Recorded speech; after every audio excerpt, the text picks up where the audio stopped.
558. Tatak RMN.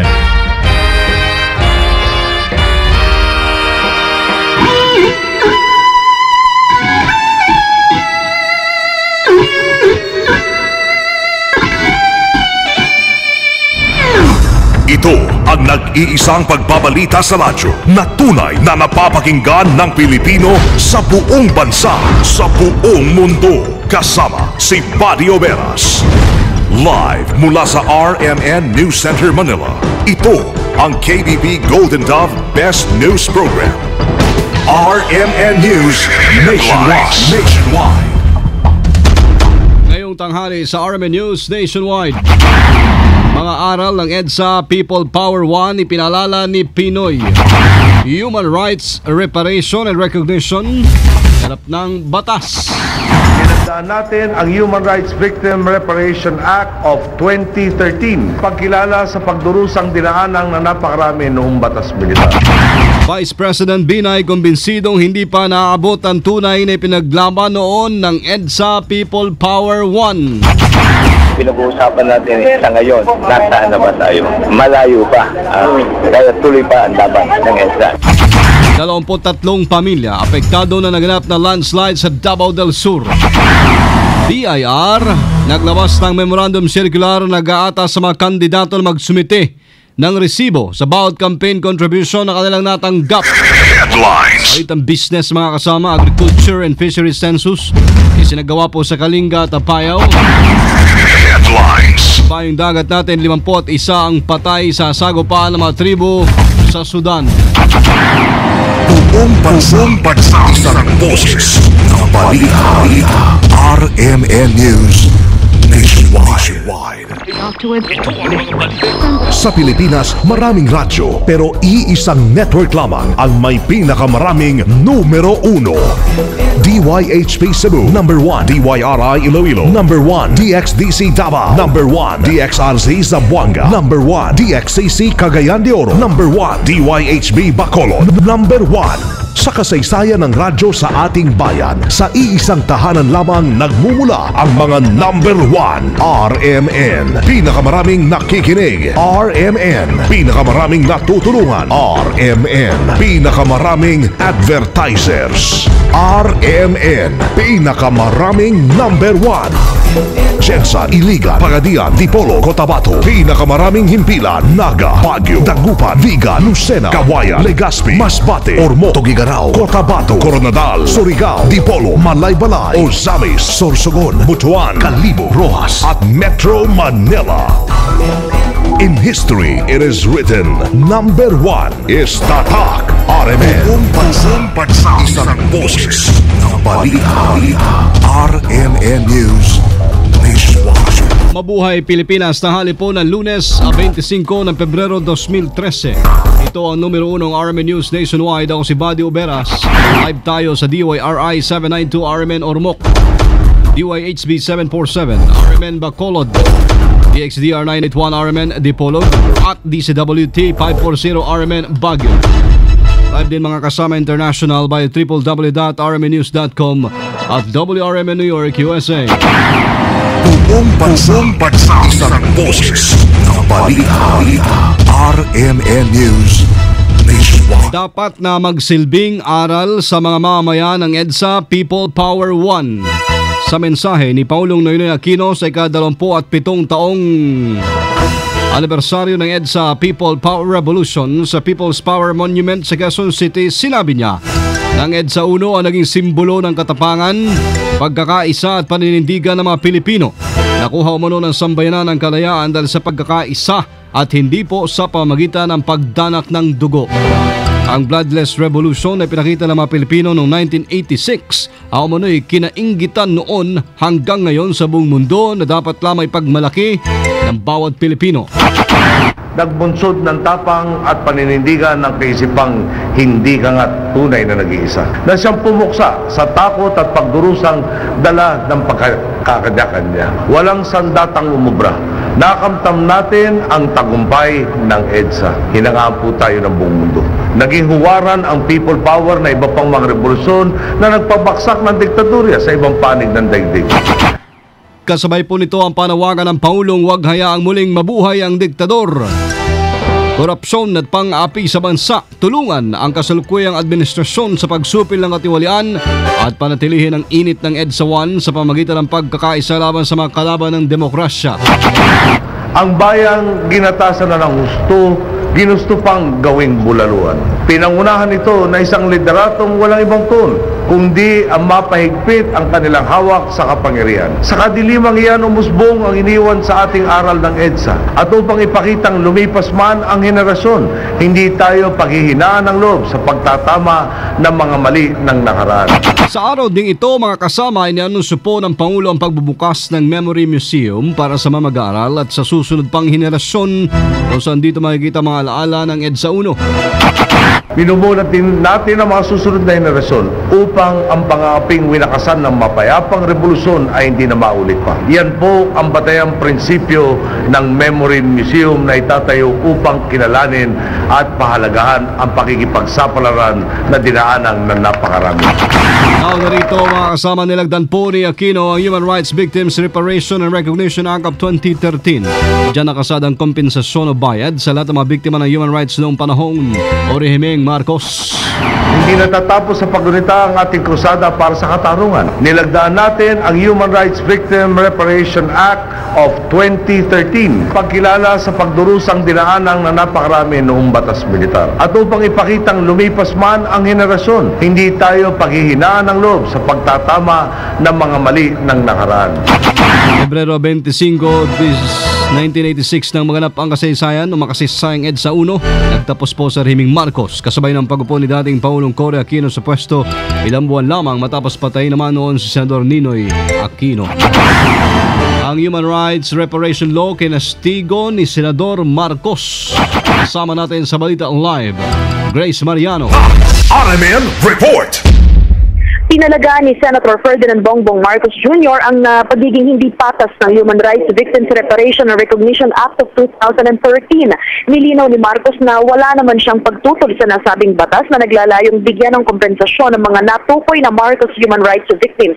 Pero ang punto lang ni Marcos ay kung bakit nakasentro lamang ito sa panahon ng panunungkulan ng kanyang ama na si dating Pangulong Ferdinand Marcos. Ang giit ni Senator Marcos, hindi naman makatwirang isang tabi ang mga naging biktima din ng paglabag sa karapatang pantao sa ilalim ng iba pang administrasyon kasunod ng kanyang ama. Tanong ni Marcos, ano ba ang pinagkaiba ng mga human rights victims noong panahon ng martial law at sa loob ng 27 taon matapos ang Marcos regime? Hindi rin nagustuhan ni Marcos ang pagsantabi ng batas sa mga sundali naman na dinukot, tinorture at pinatay pa ng mga rebelde o kalaban ng gobyerno ng kaparehong panahon o mula 1972 hanggang 1986. Kasama mo sa Senado para sa DCXL 558, Grace Mariano, Tatak RMN. Radyo mo nationwide. Isa-isang nagbigay ng mensahe, ilang po matataas na opisyal ng gobyerno naging parte ng mga saysayang EDSA People Power 1 noong 1986. Sa ambush interview ng RMN, sinabi ni Vice President Jejomar Binay na dapat pang ipagpatuloy ng mga Pilipino ang laban dahil tila hindi pa naabot nito ang tunay na ipinaglalaban ng EDSA People Power 1. Medyo hindi pa tayo nakakaabot sa talagang tunay na pinaglaban ng EDSA. Nandiyan pa yung mga kababayang nagugutom, nandiyan pa yung mga kababayang mga mahirap, Pero unti-unti naman hinaharap. Pinag-uusapan natin sa ngayon, nasaan na ba tayo? Malayo pa. Kaya tuloy pa ang laban ng EDSA. Si dating Paulong Fidel B. Ramos na isa sa tumalikod doon sa rehimeng Marcos ay naniniwala hindi patapos ang tunay na layunin ng EDSA at dapat ito ipagpatuloy para sa kaunlad ng bansa. Unity of purpose, isang hangarin ng mga Pilipino. Ikalawa, solidarity in values. In other words, yung pagmamahal ng Panginoon Diyos sa Republika ng Pilipinas, sa Filipino people. At saka ito, dinamdam ko sa panahon ng Pilipino. Laban in environment. Ayan ang gusto sabihin niya. Ngayon, ipagpatuloy natin yung EDSA. Kasi hindi pa naman tapos At sa kanya, mayroon tungkulin dyan para sa ituunlad ng bayang Pilipinas. Sinabi naman ni MMDA Chairman Francis Tolentino mga kasamang dapat po ipamulat sa mga kabataan ngayon ang diwa ng EDSA at ay ang pagkakaisa. Ginugunita natin, 27 taon na nakakaraan, so dapat ipamulat muli sa kabataan na isustain natin yung tema ng pagkakaisa. Hindi lang siguro basahin natin yung aklat ng kasaysayan, kung hindi gunitain natin pang-araw-araw yung sinimulan ng 27 years ago. Ang sunod tinig din na Vice President Jejomar Binay, former President Fidel D. Ramos at saka po si Chairman Francis Tolentino ng MMDA sa ambush interview ng RMN. RMN. Tinataya mga kasama na sa 23 pamilya apektado na ganap na landslide dyan sa bayan ng Santa Cruz, Davao del Sur. Ayon sa Indramsi, dahil sa walang tigil na malakas sa pagulan, gumuho ang lupa sa isang bahagi sa may puro Cadena de Amor, Barangay Coronan, Santa Cruz noong Sabado ng gabi. Agad naman nilikas sa mga apektadong residente sa gymnasium ng barangay at bibigyan ng relief goods. Ngayon po inaalam na rin ng Indramsi kung may casualty sa landslide at inisyal na pinsala rin sa mga ari-arian. Naipag-ugnay na rin ang Office of the Civil Defense Region 11 sa DNR Mines and Geosciences Bureau para mapag-aralan ang lugar. Naglabas ang Bureau of Internal Revenue ng Memorandum Circular na nag-oobliga sa mga national at local candidates pati na po ang kanilang political parties na magsumite ng mga resibo sa bawat kontribusyong kanilang natatanggap. Ayon kay Commissioner Kim Henares, sa pamagitan nito masisilip nila lumalabag sa campaign spending rule ng Commission on Elections. Uunahin nila na imbestigahan ang mga hindi tutugon sa memo habang agad din namang isasagawa ang review sa mga maghahain ng report. Naging masaya naman ang COMELEC sa naging hakbang ng BIR dahil sa matutulungan na sila sa pagmumonitor ng mga gasto sa kampanya ng mga politiko. RMN News Nationwide. Ang publiko ay kailangang ipagpatuloy ang suporta sa gobyerno. Kasama natin sa Balita Live, Conde Bata. RMN Report. Umapil ang isang kongresista na ituloy pa rin ang suporta sa Administrasyong Aquino kasunod nga ng pagdiriwang ng selebrasyon ng EDSA Revolution. Ito ay sa kabila na bigo umano ang dating Pangulong Corazon Aquino na makamit ang tunay na demokrasya matapos ang EDSA People Power 1. Ayon kay Western Samar Representative Nelson Sarmiento, imbes na magsisihan at tukuyin na lamang palagi ang kabiguan sa pagkamit ng pag-unlad at kalayaan, ay dapat na suportahan pa nga lalo ang kasalukuyang pamahalaan kung saan dito ay may magagawa ng pagbabago kasama ang publiko. Dapat din anya maipakita sa mga kritiko ng pamahalaan na hindi makakabuti ang pamunuan ng diktador. Bagamat aminado ito na maraming alangan sa demokrasyang nakamit ng bansa dahil sa partisanship at katiwalian, ay naniniwala ang mambabatas na unti-unting nakikita ng taong bayan ang pagtataguyod ng maayos at matuwid na gobyerno, lalo na mas maraming partido politikal ang nakikianib at nagtitiwala ngayon sa administrasyon. Kasama mo sa Kamara, Conde Batak, Tatak RMN. Radyo mo Nationwide. 3 kaso sinampala sa mga suspect sa pagpapatakas po sa 3 Chinese national. Kasama natin sa Balita Live, Rhea Mamogan. RMN Report. Kasong obstruction of justice, illegal possession of firearms at paglabag sa Omnibus Election Code ang isinampa ng Cavite PNP laban sa 3 suspect na kabilang sa nag-rescue sa 3 Chinese national detainees sa 13 Martires, Cavite. Sa pamamagitan ni Judge Emmanuel Rivera ng Imos Provincial Prosecutor's Office, nakasuhan ang mga suspect na kinilalang sina Iluniveno Fontanilla alias Nonoy, Emiliano Kilicol alias Emil, Rene Bersales alias Dodo at iba pang pinaghahanap na sina Hanji Birongis, Randy Abunda, William Seminario, Ariel Bandaon alias Bokbok at Randy Casile alias Loloy at Noknok. Habang itinuturing namang state witness ang isa na si Rodel Cambonga na siyang naging dahilan ng pagkakaaresto ng iba pang mga suspect. Samantala sa ngayon, patuloy yung tracking operation ng Task Force 13 sa pagtuntun sa iba pang mga miyembro ng at 3 mga bilanggong Chinese national. Kasama mo sa Kampo Krame para sa DZXL 558, Rhea Mamogay, Tatak RMN. Radyo mo Nationwide. RMN Nationwide Report. Kasama may dengue outbreak na dineklara dyan sa Isabela City. Kasama po natin sa Balita Live, Richard Palcatan, RMN Basilan. RMN Report.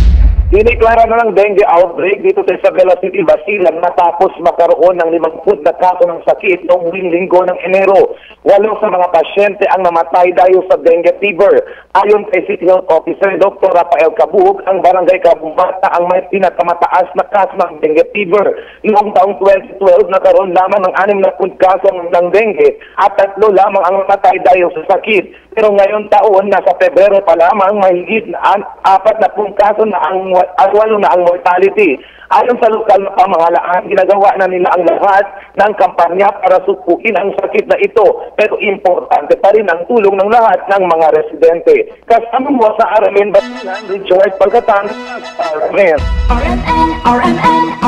RMN News Negosyo. Kasama, sinimulan na po ngayong araw ang Agriculture and Fisheries Census sa probinsya ng Kalinga at Apayao na magtatagal hanggang Abril 13. Ayon kay OIC Provincial Statistics Officer John Tungod, nasa may 300 ang kakalap ng datos sa dami na operators, hektarya at produksyon ng mga palaisdaan at taniman sa nasabing mga probinsya. Ginawa niya ito kada 10 taon para mamonitor din ang paglago ng probinsya at para mapalakas pa ekonomiya. Una na rin inisyuhan ng Department of Interior and Local Government Secretary Mar Rojas ang mga barangay official sa lugar na suportahan ang survey nito para magamit sa tinatawag na development planning. RMN News Abroad. Umabot na ito ho'y sa Sudan. 51 namatay habang 62 naman ang sugatan matapos makaengkwentro ang 2 tribo sa Darfur region. Ayon sa report, nagsagupa ng Bani Hussein at Raisay Gat tribes sa bahagi ng El Sherif dahil sa pinagagawang minahan sa North Darfur. Ayon kay North Darfur Governor Osman Mohamed Kiber, rumisponde sa insidente ang mga sundalo at naibalik na rin sa kayusan naman ang lugar. Tingin naman ng United Nations, posible pong nag-ugat sa pagkawala ng tahanan ng 100,000 katao ang kaguluhan sa Darfur. Buong bansa, isang boses ng balita.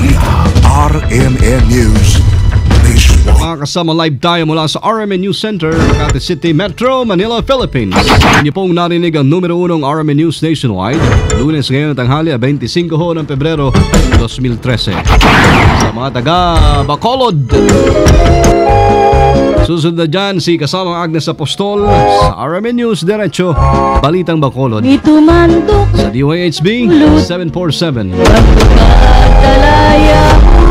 At panoorin po muli ang aming pagbabalita. Alas 12 ng tanghali sa YouTube. I-type lamang ang RMN News Nationwide.